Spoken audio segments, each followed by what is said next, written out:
Reading with your kids. Oh, ni hao, konnichiwa, assalamu alaikum, shalom, mahaba, cha, bonjour, namaste, jumbo, bienvenidos. Hey, my name is Jedley. Welcome to Reading with Your Kids. We're beaming out to you from the legendary neighborhood of Reedville, located in the southwest corner of Boston, Massachusetts. We are so very happy and so very honored that you join us in our mission to help all families grow closer through reading.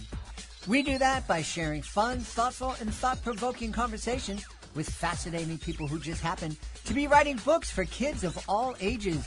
You can join us in our mission by telling all of your family and friends about the show, telling your kids' teachers, their bus drivers, their librarians, even the crosswalk lady, and letting them know that they can hear us on the WREB AM/FM 24/7 radio network, and they can find us on the iHeartRadio app, Spotify, Apple Podcasts, Good Pods, Podcast Addict, CastBox, Player FM. Wherever you find your favorite shows, you can find Reading with Your Kids. We have a really wonderful, wonderful episode for you today. Ashley Moseley and Dr. Michael Windelspecht are up first. They are celebrating Nacho Cat House. Later in the show, we travel to Prince Edward Island to speak with Steve Giddings. He is celebrating Mikey's new friends. Reading with your kids, come along. Stories and laughter, books and songs. From jungle trails to music bands. Families grow closer, hand in hand. Open a book and you will see. Reading makes us one big family.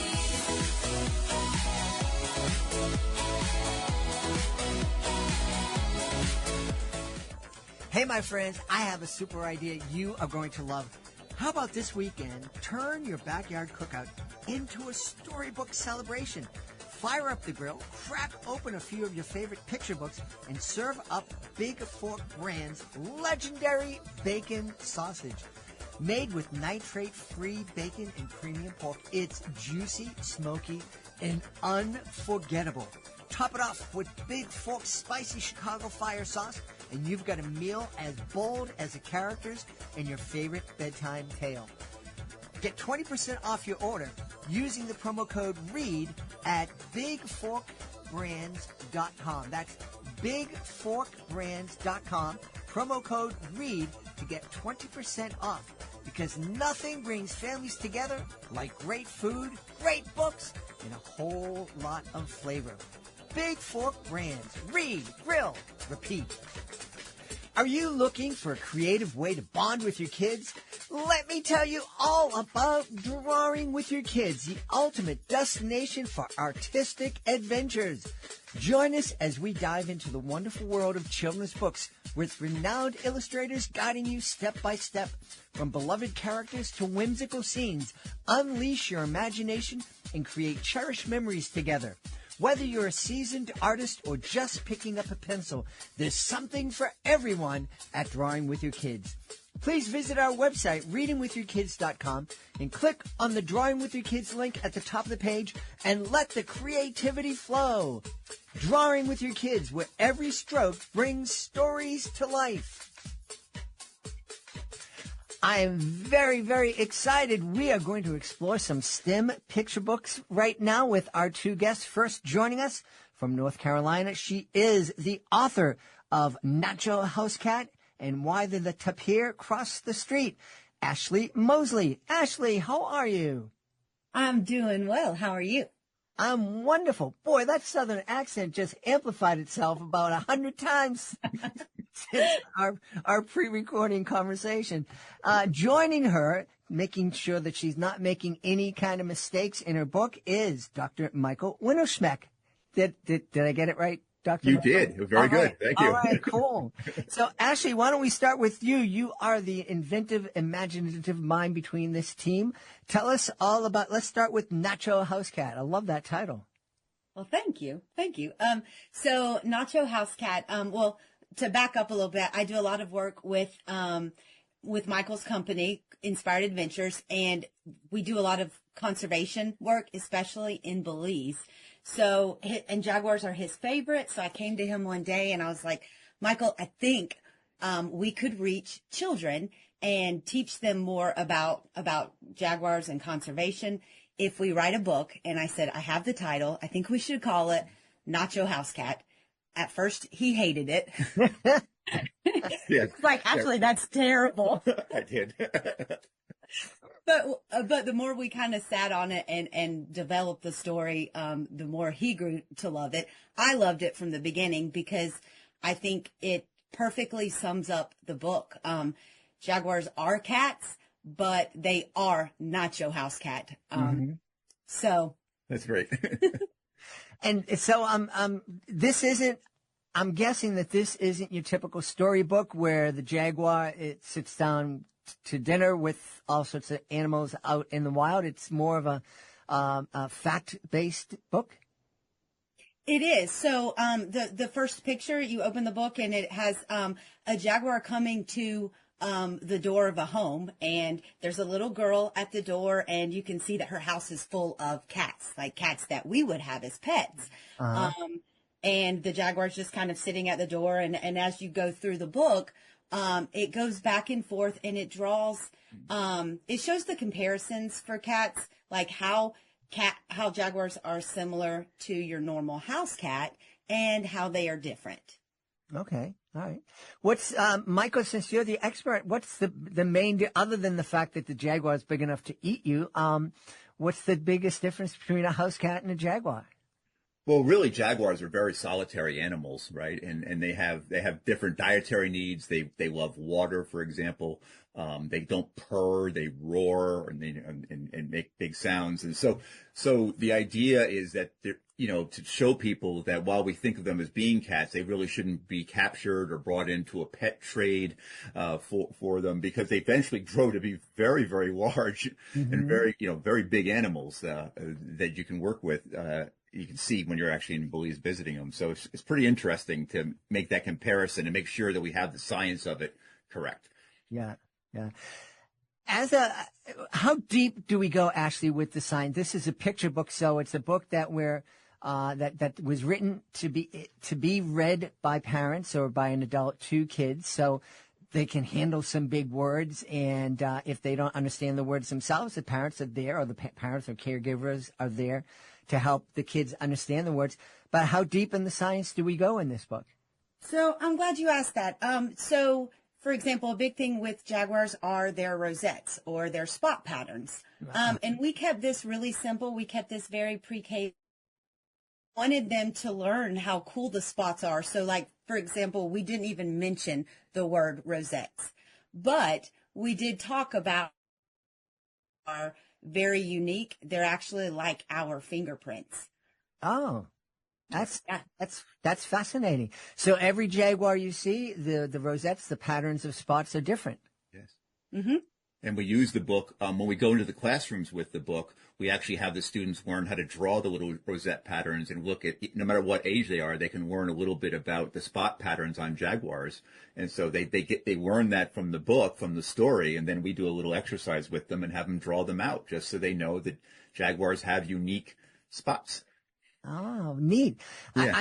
I imagine that might have been a challenge for your illustrator to make sure that she kept the same patterns for each illustration of the jaguar. It was a challenge, yes. That and the gentleman we used for this book was constantly trying to paint cheetahs. Okay, so there was a constant conversation going back and forth of, that's a cheetah. Okay, so it was fun, but very well done. He really did a really nice job with the rosette patterns and the spot patterns. Well, The science in the book really runs in the background. It's designed. It's the story of a jaguar, and the science is there. And then in the conversations we have with the students, we build a little bit more on the science. Like, oh, these jaguars like water. Your house cat doesn't like water, right? There's a difference. So yeah. Yeah. We should give, since he worked so hard and was corrected so many times, we should give the illustrator a shout out. We should. So David Taylor was our illustrator for Nacho. All right, cool. Cool. Yeah. And so while we're talking about him, I have to say, so that was actually one of my most favorite things about Nacho. So David is a painter. So all of the illustrations in this book were hand painted, which made all of the changes even more difficult because when Michael would be like, well, that's a cheetah, he would have to go back and do it again. So he put a lot of time into the book, and he did a fantastic job. His illustrations are amazing. Awesome. So while we joke about the cats and the discrepancies there, the illustrations were spot on. Yeah, I love that. Spot on. Very cool. Michael, what's the difference between a cheetah and a jaguar? Well, mostly just location, really. Okay. Whereas the jaguars are mostly located in Central America, up in areas of Mexico down into obviously Brazil, right? And the cheetahs are really in the old world, right? So they hold pretty much the same type of environment and role. Cheetahs tend to have a little bit more of a family structure than jaguars, which tend to be much more solitary, except for a mom and her cub, for example. But other than that, they're just in two different continents. Why, Ashley, is it important for kids to know about jaguars?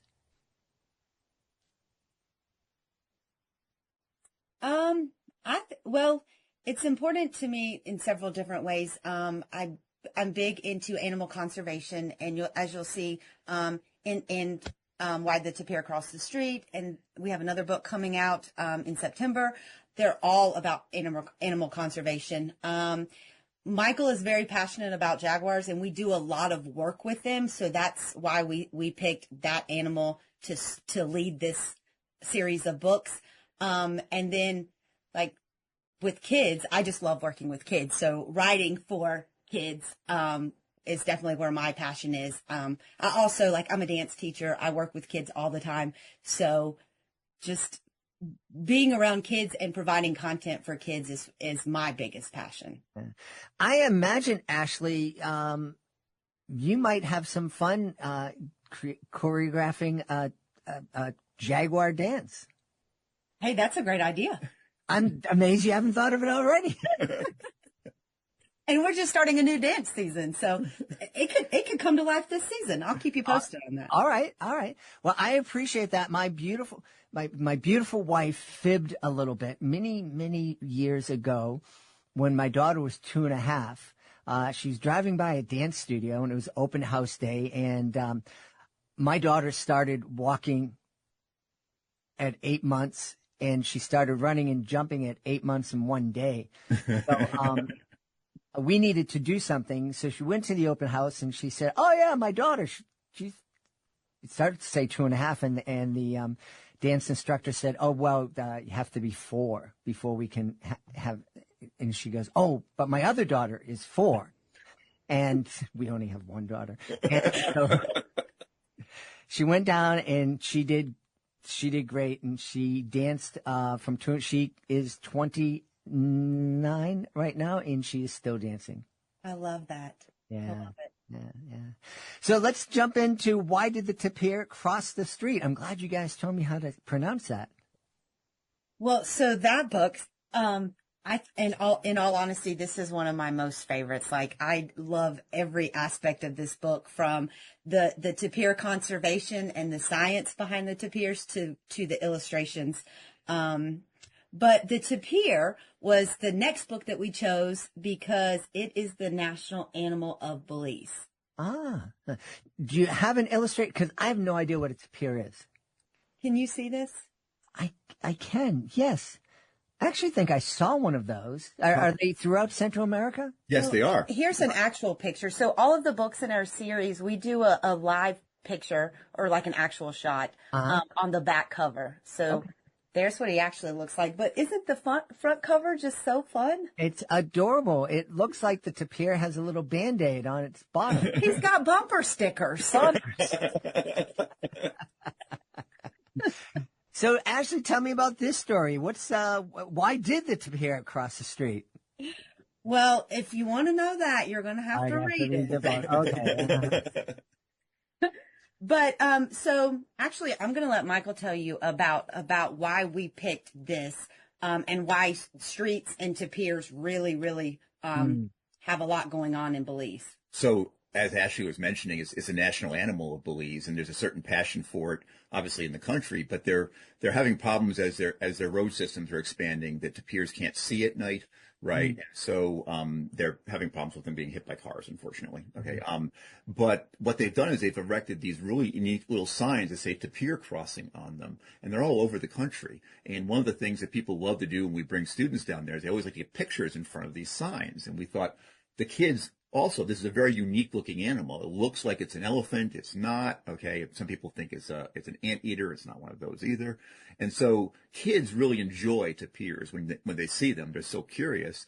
And the idea behind this is that tapir crossing the street is a big deal in Belize to make people slow down, okay, and be careful of these crossings. And so we decided to turn it into a book by which the tapir is talking to other animals, right? It's trying to figure out why it crosses the street in a rhymey, riddling way, which basically brings us some science about who they are, what they eat, their basic biology. So it's a fun book that brings out an animal that most people wouldn't know even really existed. Yeah, yeah. And why? I'm curious. If they're not able to see at night, why don't they go to sleep? Why are they walking across the highway? Well, the reason why is because we've built highways right down the middle of some of their food sources, right? Okay. So they will forage at night. They eat a tremendous amount of food and fruit and vegetables. And so they just move and they just walk across these streets, and they're very dark colored and they have poor eyesight. A lot of them do sleep, but they'll also migrate at night to stay away from predators, for example. And that makes it a little bit, more chances that they're going to run into a car moving down the street. So they, like I said, put these signs up and made these zones, and it says Tapir. And if you've been to the country, it becomes this iconic thing you see wherever you're at in the country. So we decided to book about it. Neat. Yeah. Ashley, you obviously mentioned that Michael is passionate about look at that. I forgot how to speak English. Conservation. You also seem to be very passionate about conservation.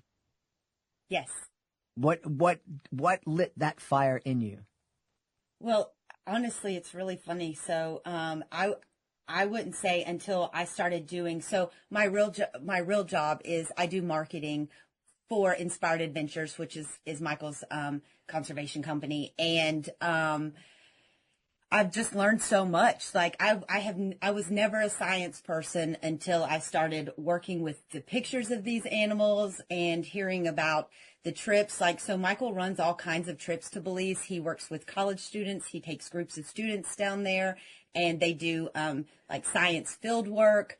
And like, it's just my exposure to their footage, their stories. It just it hooked me. Cool. So Michael, let's talk a little bit about your conservation company and your these trips that you lead. Sure, and we do a lot of. We are a company which was built by science teachers. We're all biologists or science teachers who have taught in the classroom for years, and we started bringing students down to Belize about 15 years ago for science classes. And then, for example, over the pandemic, we built virtual tours. We work very closely with a number of conservation groups in the country, including the Belize Zoo, which is one of our big partnerships. And we build lots of educational materials for them, help them with facilities. And we really, what we try to do is we try to build unique educational experiences. And now, we used to do it for college students, and now we worked with retirement communities, we worked with community groups, and the one piece of this we were missing was the little kids, or as Ashley calls them, the littles. Okay, and so we always wanted to get in front of the littles. And when this came up and was proposed to the three founders, we just thought this was the best idea ever.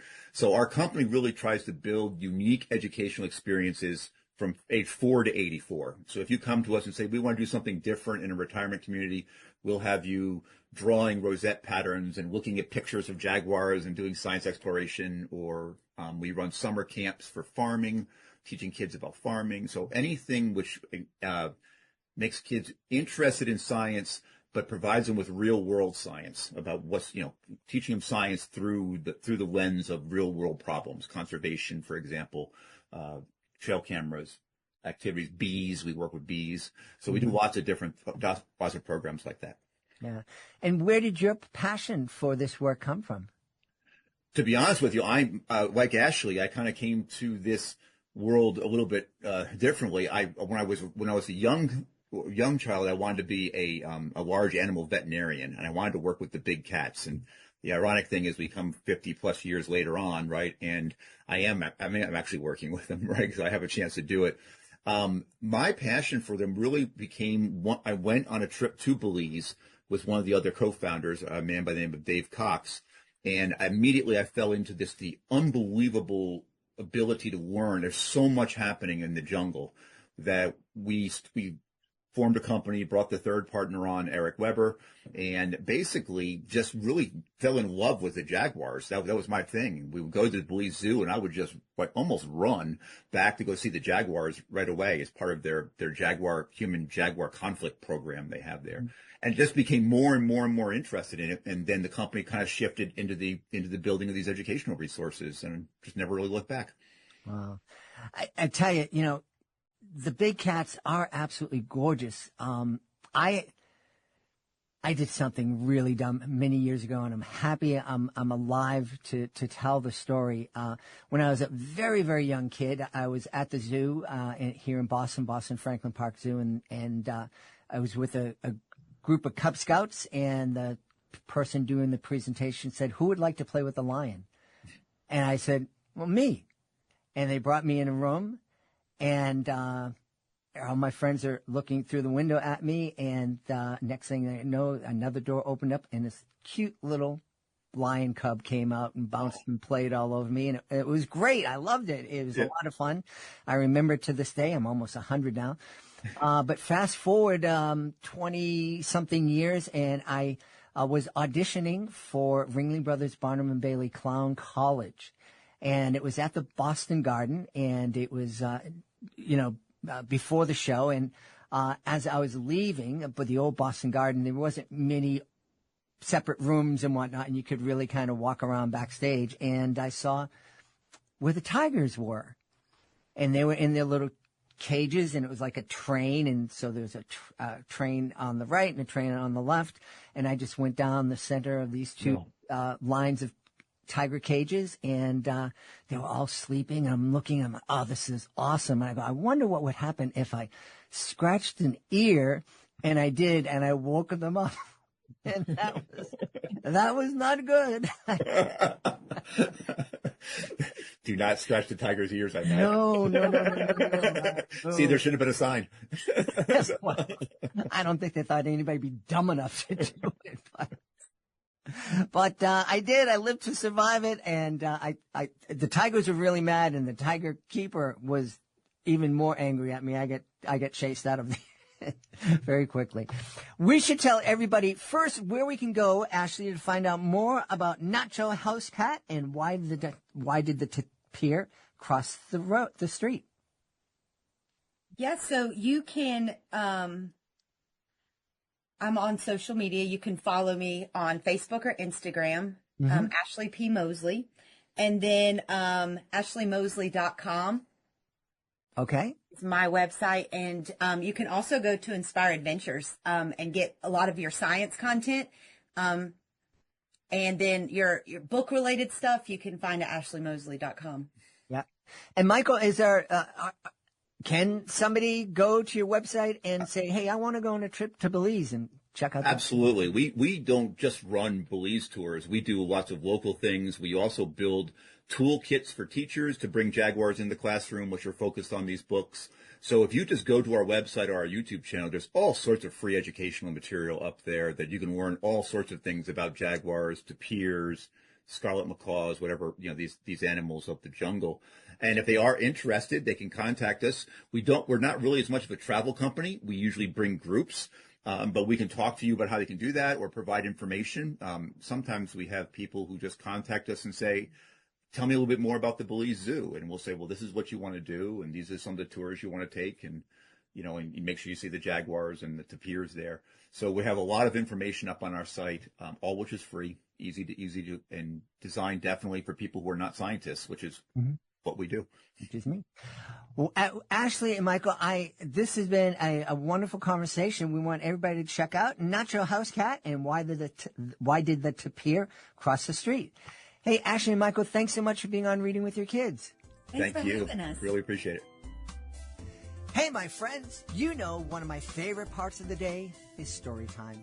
There's just something magical about snuggling up with your kids, opening a great book, and escaping into an adventure together. And let me tell you, that moment becomes even more magical when you're curled up in the softest, coziest bedding you've ever felt. That's why I'm so excited that CozyEarth.com is supporting Reading with Your Kids. Their bamboo sheets, comforters, and pajamas are unbelievably soft, naturally breathable, and temperature regulating, which means no more sweaty nights or chilly toes. Right now, Cozy Earth is offering Reading with Your Kids listeners an unbelievable and exclusive 41% off their entire site. That's right, you heard me right, 41% off.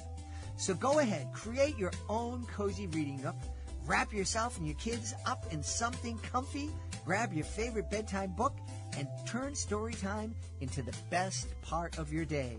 Head on over to CozyEarth.com and use the promo code READ at checkout to save 41%. That's CozyEarth.com, promo code READ.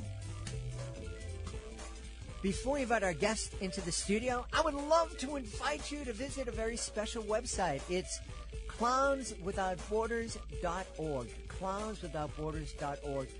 This is a group that I absolutely adore. I am part of Clowns Without Borders, and I had the honor of being part of the 2023 tour of El Salvador. I had so much fun joining with artists from all over the world to bring a smile to people who really needed it and really appreciated it too. And we would love for you to join us as a monthly Joy Maker. The Joy Makers, they're a family of people just like you who love to laugh and make other people feel good. So please take a moment and visit clownswithoutborders.org and consider joining me as a Joy Maker. Hey, real quick, we want to let you know that this episode of Reading with Your Kids is brought to you by Zivo Life. ZIVO.life. Zivo Life. Hey, parents, caregivers, and book lovers, ever wish you had a little bit more zip in your step when you're reading The Very Hungry Caterpillar for the 5th or the 50th time today? Say hello to Zivo Life, your new best friend in daily wellness. Zivo Life is the world's most nutrient-dense whole plant loaded with 50% plant protein, essential amino acids, fiber, antioxidants, and so much more. It's a powerhouse in just 1 teaspoon a day, and yes, is giving people more energy, better gut health, and even healthier skin and hair. If you want to feel more energized, focused, and vibrant during your next animated storytime performance, Zivo Life might just be your secret weapon. Visit zivo.life, ZIVO.life, and use the promo code READ to get 30% off your order. It comes with a 30-day risk-free guarantee, and you've got nothing to lose except your sluggishness. Go now to zivo.life and use the promo code READ and save 30%. Join us right now from Prince Edward Island and the beautiful nation of Canada. Our guest is here today to celebrate his brand new children's picture book. It's called Mikey's New Friends. Please welcome to the show, Steve Giddings. Steve, how are you? Hi, I'm doing great. Great to be here. Through the magic of technology, I am looking into Steve's studio, and I think studio is a correct label for his space, and he has a couple of electric guitars and an acoustic guitar hanging behind him, and I'm sure a whole bunch of other instruments that I'm not able to see. Yep, definitely. So Mikey is a microphone, is that right? That's right. Yeah. Tell us a little bit about the story.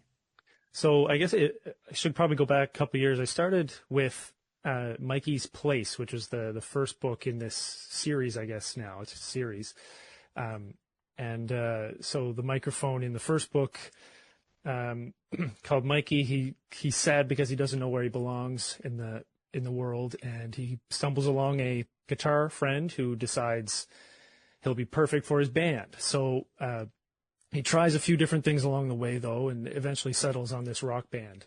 And he becomes the lead singer in this rock band made up of a whole bunch of different instruments, like a bass, and there's a keyboard and a drum kit. And while they're going along in that book, they're learning about music, and they're learning about friendship, and how to be together as a band.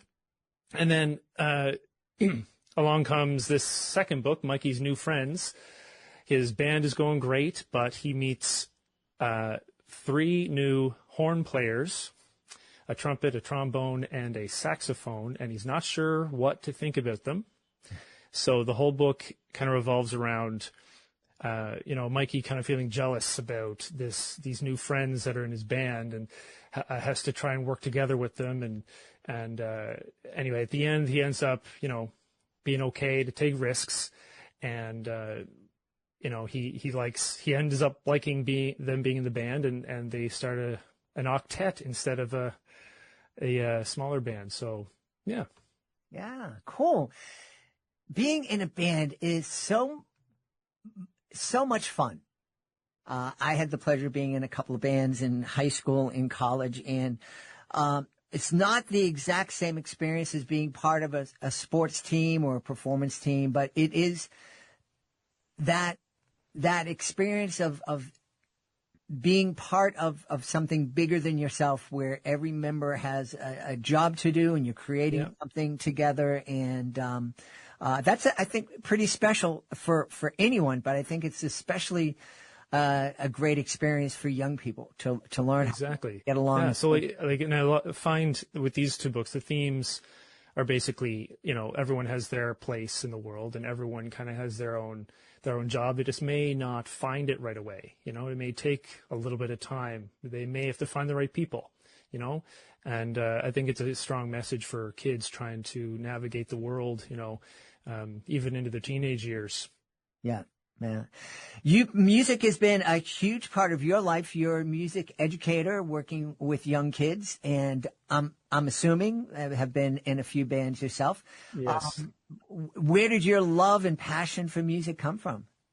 Well, I kind of started just in school music. I did violin lessons and back in the day, and then I went into the band program in grade 7, but I also really started learning drums on the side, but then kind of had to combine those 2 things, where I was learning music by reading the notes in band class in school, but then also, learning by ear on the drums in a rock band. And those are very different skill sets.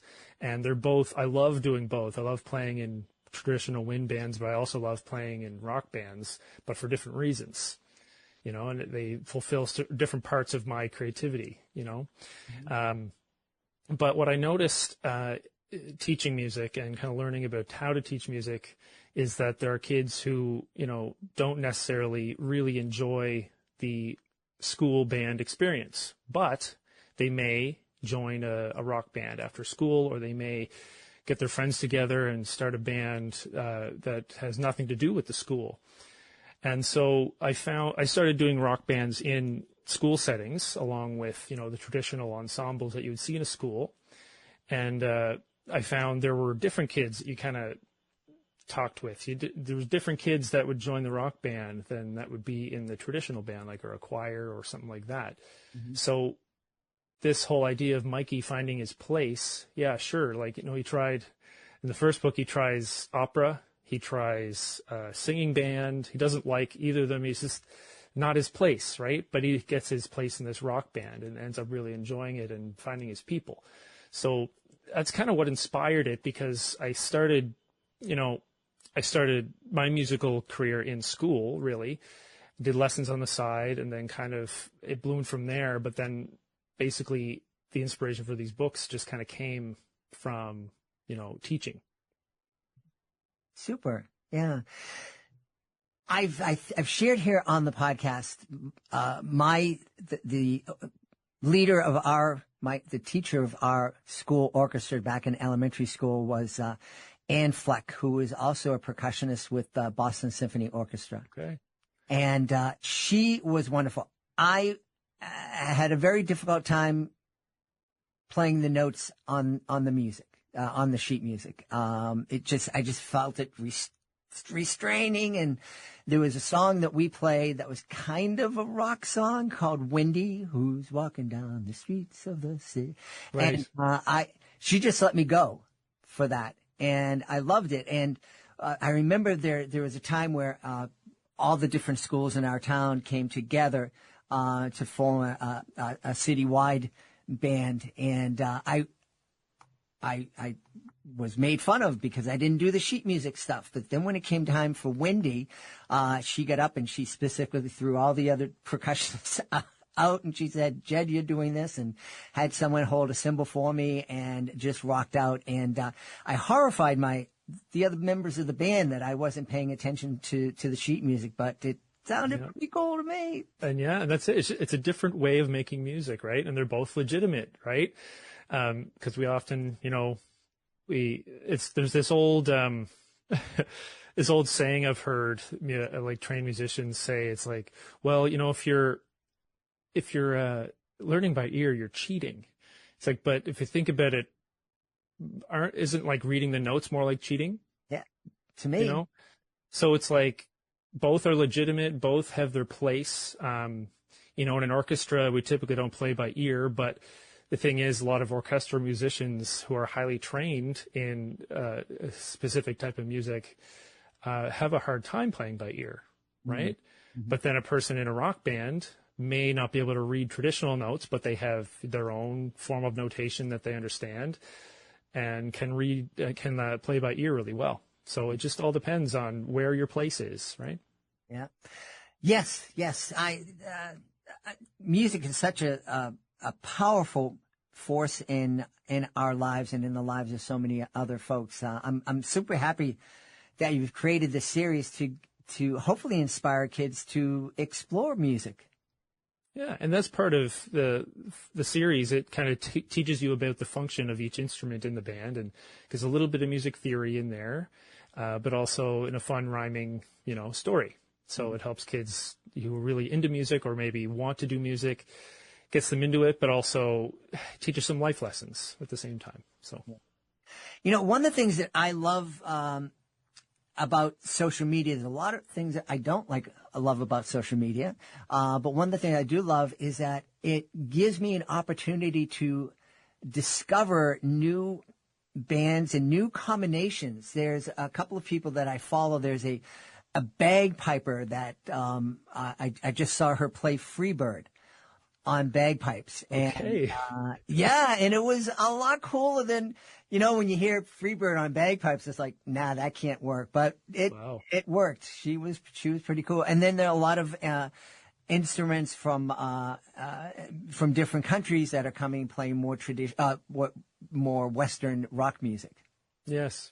Yeah. Cool. Very cool time in our lives. Yeah. What's your favorite instrument, Steve? What do you love playing the most? So it depends on what I'm playing. Like if I'm playing rock music, I'm a drummer. Okay. Right. I did play trombone in a rock band for a while, and we recorded some albums, and that was a learning curve because I had to, learn by ear and improvise a lot. But I also really enjoy playing trombone in like a jazz setting or in a wind band. So it kind of depends, what I'm doing. So yeah, trombone and drum kit are kind of my thing, but I also do play guitar when I'm teaching a lot. Because I do teach guitar in schools as well. So, yeah. We've talked to some authors about AI and how they're worried about AI kind of eliminating or creating bad books. I just discovered that there's AI that's creating music. Where do you stand on AI and the creation process? Well, it depends. I find it's a helpful tool because it can be a step in, right? Mm-hmm. So for my writing, I use it for idea generation. Like I won't take it word per word and write it down, but I'll use I'll be like, I'm trying to come up with something. This is kind of where I'm going, and it'll give me a place to start, and then I can go from there. With music, there's a lot of different levels of that AI, just like in writing. I find it's great for getting kids into, making music that sounds good, who really don't have any training at all, and they can kind of feel happy with what they've produced, with just a few clicks, right? And then they're like, okay, now I'm hooked. I want to be a musician now because I made something that sounded good, right? It can be their way in. But then at the same time, there are people who are kind of abusing that right, where they're creating every single thing with AI. So it is a fine balance, but I do welcome, the new AIs in certain technologies. But there needs to be kind of a lot more education around ethical use of these new technologies, because I think it's already, like, in just 2 or 3 months, the AI gets exponentially better. So we kind of have to be careful there. But I mean, using it ethically, I think we can make some really good stuff and make things easier to make, essentially. Yeah. Yes, I agree that it can be a great tool, but it's something that we need to be conscious of. I am always very conscious to say please and thank you to my AI. And yes, because you never know when they're going to take over. Exactly. I wanted to remember I was polite. So. Like, that one was polite. We'll Yes. be nice to him. Yeah, we'll let him live a little bit longer. He'll be one of the last ones we work out. Tell me, we should also take a moment to talk a little bit about where you live in the world. Prince Edward Island, we've had lots of authors from all over Canada. You are our first guest from Prince Edward Island, and it's Awesome. a pretty unique place. It's a unique place. It's small, like in the entire province of Prince Edward Island, an island province, not like Rhode Island, which is, different, but like we are an island, and we are the smallest province in Canada. There's only about 180,000 people in the entire island, which is, a small city. Our capital city, Charlottetown, is we call the birthplace of Confederation in Canada, because that was where one of the first meetings ever to discuss Canada took place in the 1860s. So it's kind of a cultural hub here in Canada, but at the same time we have, if you ever heard of Anne of Green Gables, PEI is the home of Anne of Green Gables. Yeah. Yeah. And if you Right. visit PEI, you will be reminded of that very often. And And you will also have to remind people that she's not real. Yes. I've worked in a little bit of tourism in my day, and that was something I had to say a lot. Well, no, she's not real, right? She's just a fictional character. Lucy Maud Montgomery invented her, and you can visit Lucy Maud's grave, and there's a lot of touristy stuff around. And some of the best oysters in the world. Our oysters were actually featured on The Sopranos, the Malpec oysters. All right. And you can see them in the background there. We have some of the best beaches in North America. 3 different kinds. We have like a red sand beach area. We have duney beaches, and we have like a white sand beach. So it depends on where you are in the province. But there's beaches everywhere. We're 10 minutes from a beach, no matter where we are. I was fascinated by you mentioned the red sand. There are different spots where the ground or clay is a beautiful shade of red. Well, the whole island is red. It's all red. You dig anywhere and it's red. It's like a sandstone. We're kind of living on a sandbar, essentially. But in the northeastern end of the island, there's some white sand beaches, and that's like the only area in the entire province that has white sand. Wow. Yeah. It is a great place. My beautiful wife and I visited it. We saw all of Anne of Green Gables everywhere we went. Yes, everywhere. Yeah. Literally. And but the people I even played Gilbert Blythe. I was the character Gilbert Blythe, which is a character from Anne of Green Gables. I was an actor in the fictional Avonlea village there in Cavendish, which is where Lucy Maud Montgomery would be buried.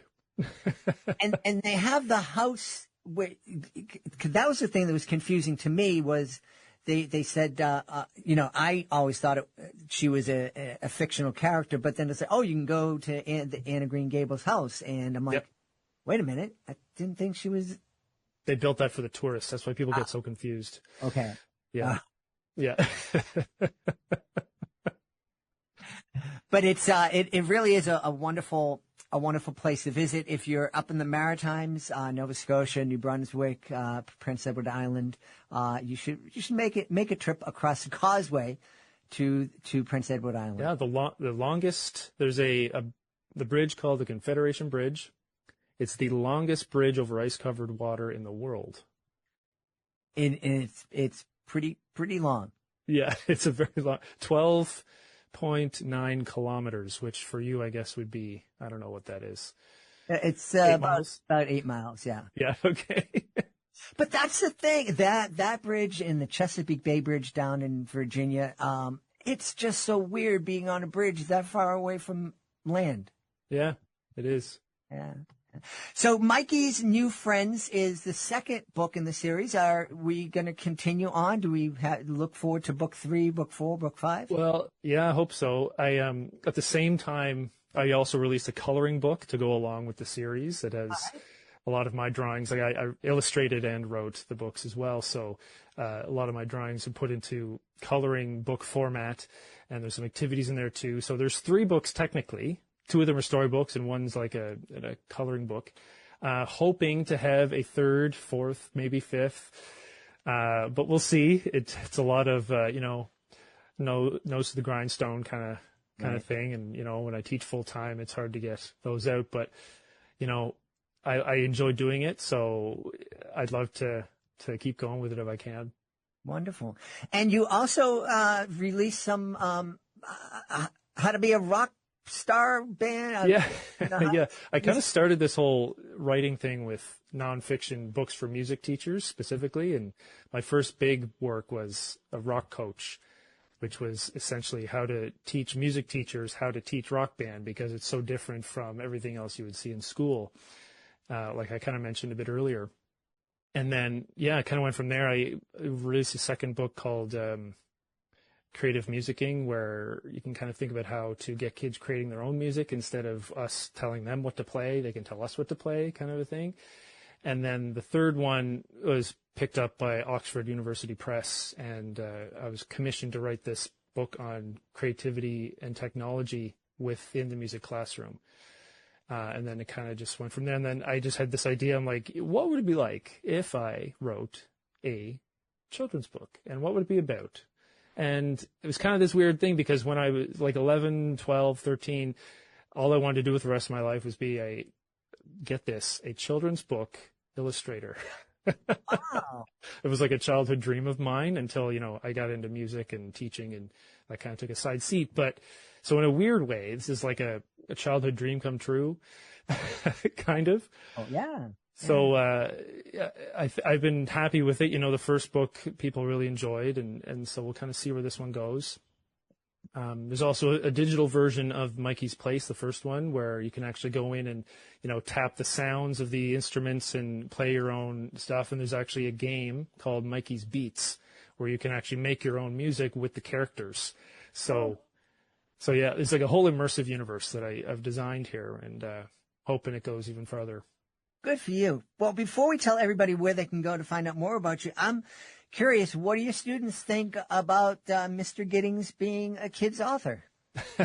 They thought it was pretty cool. We did there was a literary day at school, and I brought out my book, and I said, this is the book that I wrote. And they're like, what? You did what?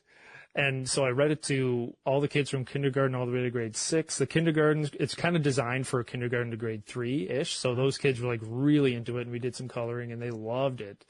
And the grade 5 and 6 were just like, holy moly, you're also an author and a musician? And they were impressed. And then they're like, and I said, yeah, I drew the pictures too. They're like, what? You can draw too? They just had no idea that their teacher could do all these things. And, I like to be versatile, and I like to tell the kids you can do music and, you can do art and, all these things. So I think it kind of helped them change the perspective a little bit too on, all those, because up here we have the hockey kids, right? The hockey kids, and you can also do music and play hockey, and you can also be an artist and play hockey. You can do all those things. Yeah. What happens to the kids who don't play hockey? Or are there any that don't play hockey? There's not many. Either you're a hockey player, or you're a curler, or you are a figure skater. Okay. All right. You have long winters up there, so that makes a lot of sense. Yeah. We should tell everybody where they can go to find out more about Mikey's new friends and find out more about you. Well, you can go to stevesmusicroom.com. It's a lot of my teacher stuff, but if you go to the drop-down menu, you can find Mikey's Place and all the books there and all the connections, there's even teaching resources and stuff with it for teachers to download. The newest book has that stuff already integrated into it, so that's helpful too for parents and teachers.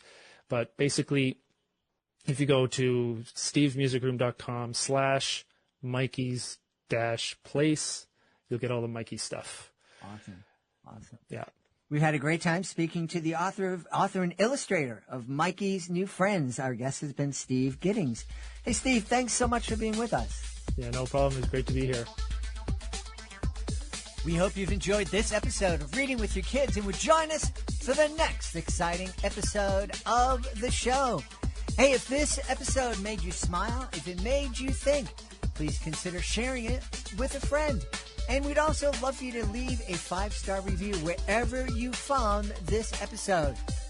Please be sure to connect with us on social media, facebook.com/readingwithyourkids, @readingwithyourkids on Instagram, and @GentlyMagic on X. We have a great YouTube channel, youtube.com/readingwithyourkids. You can find all of our Drawing with Your Kids videos, our STEM is Family Fun videos, and most recent episodes of the show on our YouTube channel. We'd be so very happy if you joined us on our website, readingwithyourkids.com. You can check out our blog, visit our Reading with Your Kids Certified Great Read Wall of Fame, and use the contact button up at the top of the page to send us a message. Let us know what you love, let us know what we could be doing better, and let us know who you would like to hear on a future episode of the show. And if you're an author, please be sure to check out the Authors Click Here button at the top of the page. That way you can find out how you can be a guest here in the show. Being a guest is fun, it's easy, and it gives you the chance to tell thousands of Kidlit fans all over the world about your great kids' books. You can also learn about our very effective and very affordable promotional services. I want to thank the folks who made today's show so wonderful, starting with our guests, Ashley Moseley and Michael Windelspecht. Please be sure to check out Nacho House Cat. Also want to thank Steve Giddings. Please be sure to check out Mikey's New Friend. I want to thank our great sponsors, CozyEarth.com, BigForkBrands.com, and Zevo.life. If you use our promo code READ, R-E-A-D, you can get great savings and you can earn a small commission. I want to thank my team, Fatima Khan, Liz Doherty, El Glassman, Dante Greco. I want to thank my beautiful wife for all the support she gives me. But most of all, we all want to thank you. Thank you so much for taking the time to join us today. And as always, thank you so very much for taking the time to make the world a better place. And you do that every time you read with your kids. I'll be looking for you in the next episode of Reading with Your Kids. Na na na na na na na na na na.